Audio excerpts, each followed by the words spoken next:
اس طرح اللہ تعالیٰ تمہارا دوست کیسے ہوا؟ تو اللہ تعالیٰ نے بھی شیطان کا یہ وسوسہ دور کر دیا. اس طرح بھی وسوسے ڈالتے. شیطان جو چھوٹی موٹی چیز نہیں ہے, وہ بہت پہنچی ہوئی چیز ہے, ہر طریقے سے چاروں طرف سے اٹیک کرنے کی کوشش کرتا ہے. کسی بھی طرح میں ان کو ورگلاؤں. جہاں ہمارے من میں کھٹاس ہوتی ہے نا ہلکی سی, وہیں سے وہ آ جاتا ہے, بس وہیں اس کو راستہ مل گیا.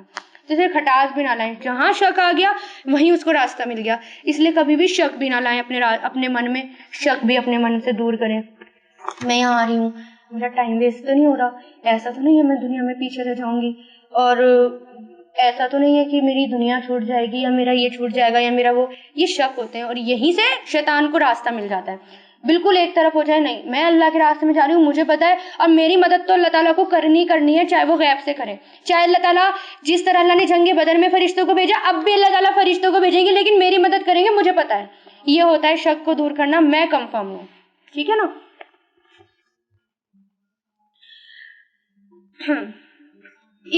جب یوں ہی وہی کر رہا تھا. وہی کا مطلب کیا ہے یہاں پر؟ اشارہ. میں نے بتایا تھا نا وہی کس کو کہتے ہیں, خفیہ اشارے کو بھی. جب اشارہ کر رہا تھا ربو کا, آپ کا رب, الملائکتی فرشتوں کی طرف, انی بے شک میں, معاکم تمہارے ساتھ ہوں. فثبتو تو ثابت رکھو, یہ امر ہے, ثبتو تو ثابت رکھو, الذین ان لوگوں کو جو آمنو ایمان لائے. کس کی طرف اشارے ہو رہے تھے؟ یہ وہی ہو رہی تھی فرشتوں کی طرف, اللہ تعالیٰ کر رہے تھے. سألقی جلد ہی میں ڈال دوں گا, فی قلوب الذین دلوں میں ان لوگوں کے جنہوں نے کفرو کفر کیا, رعبا رعب, وَضْرِبُوهُ تو مارو, ضربا مطلب مارنا, تو مارو, فوقا اوپر, آناق انق کی جمع آناق گردن, گردنوں کے اوپر, وَضْرِبُو اور مارو, منہم ان کے, کلا ہر, بنانن جوڑ پر. بنانن کہتے ہیں انگلی کے پوروں کو بھی کہتے ہیں, انگلی کا جو یہ پور ہوتا ہے, یعنی یہ بھی جوڑ کو بھی, ہاتھ جوڑ کو, پور کو کیا کہتے ہیں؟ جوڑ بھی کہہ سکتے ہیں اس کو, ہاں پور بھی. تو مارو ان کے ہر جوڑ پر یا ہر پور پر. کس کو کر رہے تھے اللہ تعالیٰ؟ یہ فرشتوں کو. اب اسی آیت کو اٹھا لیتے ہیں, دیکھو قرآن کے اندر کیا ہے. ایسے حکم دے رہے اللہ تعالیٰ کہ مارو, دشمنوں کو مارو, ان کی گردنوں پہ مارو, اور تھوڑا بہت بھی نہیں, اتنا مارو کہ ان کے پور پر مارو. اس لیے اس کے لیے آپ کو کیا پڑھنا ہے؟ جو دعوت کا آپ کا سلیبس ہے, آپ کی بک ہے, اس کے اندر جو جہاد کا ٹاپک ہے اس کو پڑھیے گا, آپ کو پتہ چل جائے گا. میں نے بتایا بھی تھا کہ اس کے پیچھے کیا بات ہے, کہ کس طرح مسلمان ٹارچر ہوئے, کتنا انہوں نے برداشت کیا, کتنا انہوں نے سہا, کتنا وہ پٹے. اس کے بعد یہ حکم آیا تھا کہ جب حد پار ہو گئی تھی, جب کچھ بچا نہیں تھا, جب برداشت بھی مطلب اتنا برداشت کر چکے تھے کہ اب وہ حد پار کر رہے تھے, تب یہ حکم آیا اپنے ڈیفینس کے لیے. اب تو کرنا ہی تھا, اب اپنے آپ کو تو بچانا تھا نا, تو یہ ڈیفینسو وار تھی. ذالکا یہ بھی انہم اس وجہ سے کہ انہوں نے شاقو مخالفت کی, اللہ کی, ورسولہ اور اس کے رسول کی, ومن اور جو کوئی یشاقی کی مخالفت کرے گا. اب دیکھو شق سے بنائیے, یشاقی کی کس سے بنا؟ شق. اور شق کس کو کہتے ہیں؟ پھٹنے کو. شک کس کو کہتے ہیں؟ پھٹنے کو. تو جب مخالفت ہوتی ہے تو اس میں بھی رائے پھٹ جاتی ہیں, الگ ہو جاتی ہیں, اس لیے اس کے لیے بھی کیا آتا ہے؟ مخالفت کرنا, یعنی ایک نے مانا ایک نے نہیں مانا, اب رائے بھی پھٹ گئی ہیں. اس لیے اور جو کوئی مخالفت کرے گا اللہ اور اس کے رسول کی, فإن اللہ تو بے شک اللہ, شدید العقاب سخت سزا دینے والا ہے. اللہ تعالیٰ نے یہ کیوں کرا فیصلہ؟ کیوں؟ تاکہ جو لوگ مخالفت کر رہے تھے اب فیصلہ ہو جائے. اس لیے اس کو کیا کہتے ہیں؟ یوم الفرقان, فیصلے کا دن. اب سچ سچ ہو گیا اور باطل باطل ہو گیا. اس وقت یہ جنگ کیا تھی؟ صرف یہ دکھانا تھا کہ مسلمانوں کے ساتھ اللہ ہے, کیونکہ انہوں نے اتنا پریشان کر دیا تھا کہ مسلمانوں کو یہ کہنا شروع کر دیا تھا کہ تمہارے ساتھ اللہ ہے ہی نہیں, دیکھو تمہیں ہر وقت صرف برداشت ہی کرنا پڑ رہا ہے, تم سے سب کچھ چھنتا جا رہا ہے. اس وقت اللہ کو یہ دکھانا تھا کہ نہیں, مسلمانوں کے ساتھ اب اللہ تعالیٰ ہیں, بھلے یہ چھوٹی جماعت ہے لیکن اللہ ان کے ساتھ ہے اور یہی غالب رہیں گے. جنگ بدر کے بعد کافروں کا رعب, مطلب کافروں پر مسلمانوں کا اتنا رعب بڑھ گیا تھا کہ اب وہ تھوڑا دب کر کچھ خاموش ہو کر بیٹھے کہ نہیں, یہ دین سچا دین ہے. جس کو یقین نہیں تھا اس کو بھی یقین ہوا, نہیں یہ دین سچا دین ہے, کیونکہ کہاں 1000 اور کہاں 313, اور وہ بھی بنا ہتھیار کے, تھوڑے بہت تھا جو بھی تھا ان کے پاس. ذالکم یہ ہے, فذوقوہ تو چکھو اسے, یہ ہے کیا؟ کیا محذوف ہے یہاں پر؟ سزا. یہ ہے سزا، چکھو اسے. وَأَنَّ اور بے شک کافروں کے لیے عذاب ہے ناری، آگ کا عذاب. یہ سزا تھی، دنیا میں بھی سزا تھی اور پھر آخرت میں تو آگ کی سزا ہے ہی. یا ایھا الذین آمنوا، اے لوگو جو ایمان لائے ہو، اذا جب لقیتم تم ملاقات کرو، الذین ان لوگوں سے جنہوں نے کفروا کفر کیا، زحفن، زحف میدان جنگ میں، زحف کہتے ہیں پاؤں کا گھسیٹنا یا گھسٹ گھسٹ کر چلنا یا گھٹنوں کے بل چلنا. تو یہ سب کام کس میں ہوتے ہیں؟ میدان جنگ میں. یہاں کیا لکھا ہے؟ وہی تو ہو گیا. نہیں وہی ہو گیا نا. میں نے روٹ میننگ بتایا. صحافن کا کیا ہوتا ہے؟ پاؤں کا گھسیٹنا، گھسیٹ گھسیٹ کر چلنا یا گھٹنوں کے بل چلنا. اور یہ سب چیزیں بھی کہاں ہوتی ہیں؟ میدان جنگ میں ہوتی ہیں. تو اس لیے اس کو میدان جنگ بھی کہا جاتا ہے، لڑنے کی جگہ یا میدان جنگ. تو جنہوں نے کفر کیا میدان جنگ میں، فلا تو نہیں تولوہم، تم پھیرو ان سے، تولو امر ہے، تم پھیرو ان سے، نہیں تم پھیرو ان سے، ادبار پیٹھے، یعنی میدان جنگ میں پیٹھ نہیں پھیرنی. ٹھیک ہے نا. ومن اور جو کوئی یولیہم پھیرے گا ان سے، یومئذ اس دن، دبورہ اپنی پیٹھ، اس کی پیٹھ یعنی اپنی پیٹھ، الا مگر متحرفن، متحرفن، متحرفن کہتے ہیں پھرنے والے کو. تحرف سے بنائے یہ حرف، یعنی کنارہ کرنا، یعنی آہستہ آہستہ کھسٹ کر سائڈ چلے جانا. مجھول ہے یہ. دیکھو متحرفن کیا ہوتا ہے؟ پھرنے والا. یعنی کیا ہوتا ہے؟ آرام آرام سے گھسیٹ کر سائڈ چلے جانا. اس لیے یہاں پر کیا ہے؟ چال چلنے والا، پیترا بدلنے والا، چال چلنے والا. وہ کیا ہوتا ہے؟ چال چلنے والا بھی دیکھتا ہے چاروں طرف، کوئی دیکھ تو نہیں رہا، اور الگ سے کھسک کھسک کر اپنی چال چل دیتا ہے، ایک دم سائڈ میں چلا جاتا ہے اور چال چل دیتا ہے. اور چال کے لیے پیٹھ پھیری جا سکتی ہے، چال چلنے کے لیے کوئی، یعنی میدانی جنگ ہو رہی ہے اور ہمیں جیتنا ہے تو اس کے لیے ہمارے دماغ میں کوئی چال آ رہی ہے تو اس کو چلنے کے لیے. اس لیے کیا رہا ہے؟ سوائے پیترا بدلنے والے کے، یعنی سوائے چال چلنے والے کے، لقتال جنگ کے لیے، یا متحیزن پناہ لینے کے لیے، متحیزن پناہ لینے والا. یہ بھی کیا ہے؟ یہ بنا ہے تحیز سے، یعنی پناہ لینا، سکڑنا، جیسے سانپ کا سکڑنا. ٹھیک ہے. یا بل کھانا، بل کھاتے ہیں تو ٹویسٹ کرتے ہیں تو وہ بھی سکڑ جاتا ہے. تو یہاں پر کیا ہے؟ یا متحیزن پناہ لینے والا. پناہ لینے کا مطلب بھی کیا ہے کہ اب وہ سکڑ رہا ہے تھوڑا. ٹھیک ہے نا.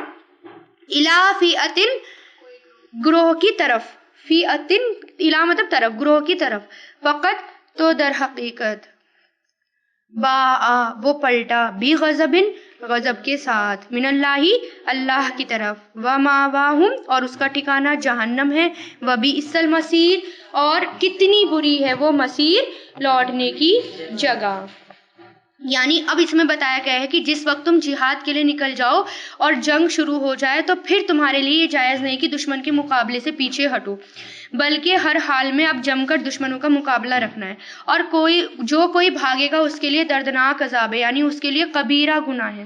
ٹھیک ہے. اگر کوئی بھاگے گا، لیکن کسی بھی حالت میں پیٹھ نہیں پھیرنی، لیکن پیٹھ دو جائز میں پھیرنی ہے. دو جگہ جائز ہے پیٹھ پھیرنا.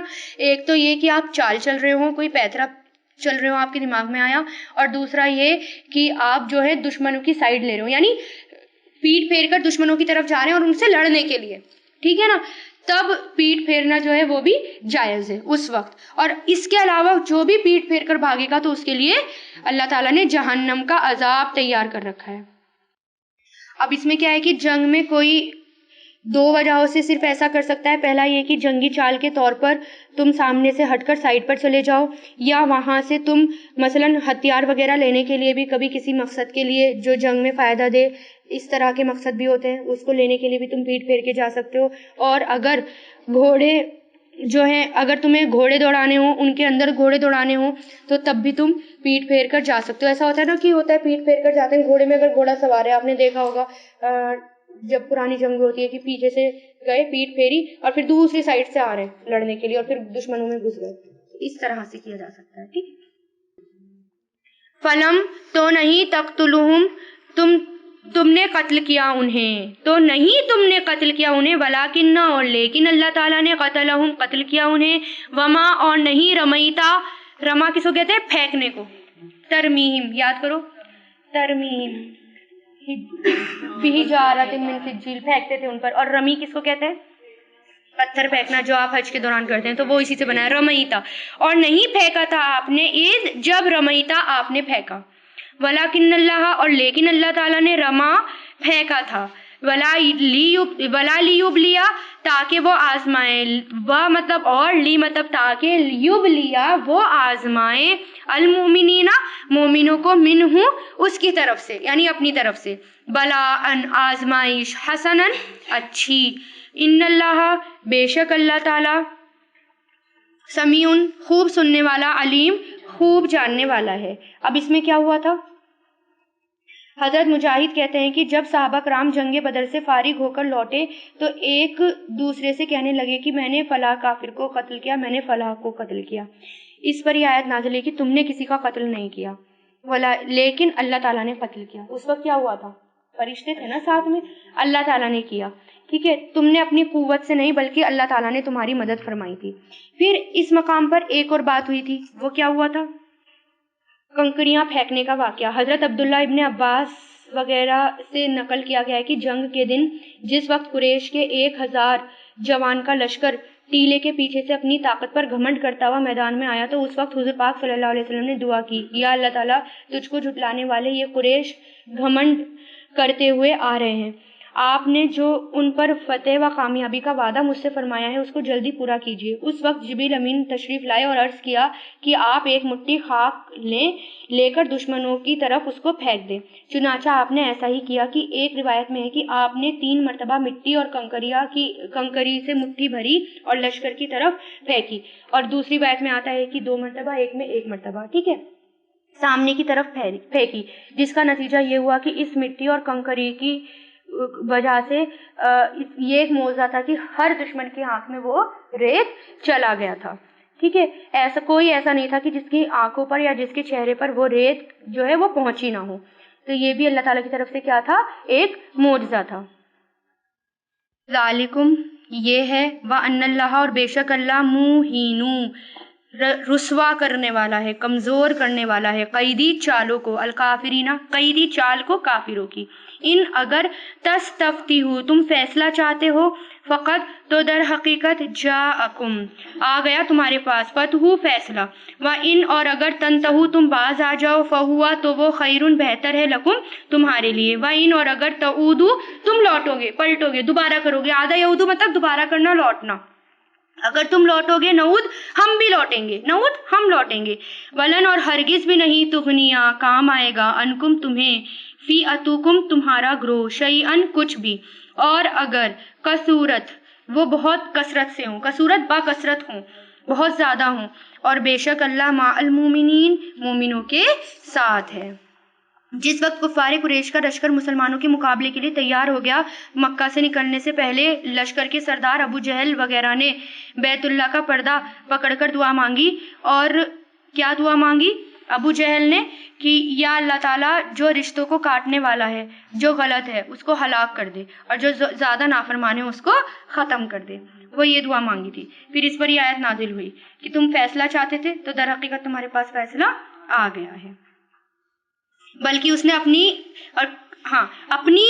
اپنے لیے دعا مانگنے کی بجائے کیا عام لفظوں میں اس طرح دعا مانگی، یا اللہ دونوں لشکروں میں سے جو زیادہ اعلیٰ و افضل ہو، اور جو زیادہ ہدایت پر ہو، اور جو زیادہ کریم و شریف ہو، اور جس کا دین افضل ہو، اس کو فتح و کامیابی عطا فرما۔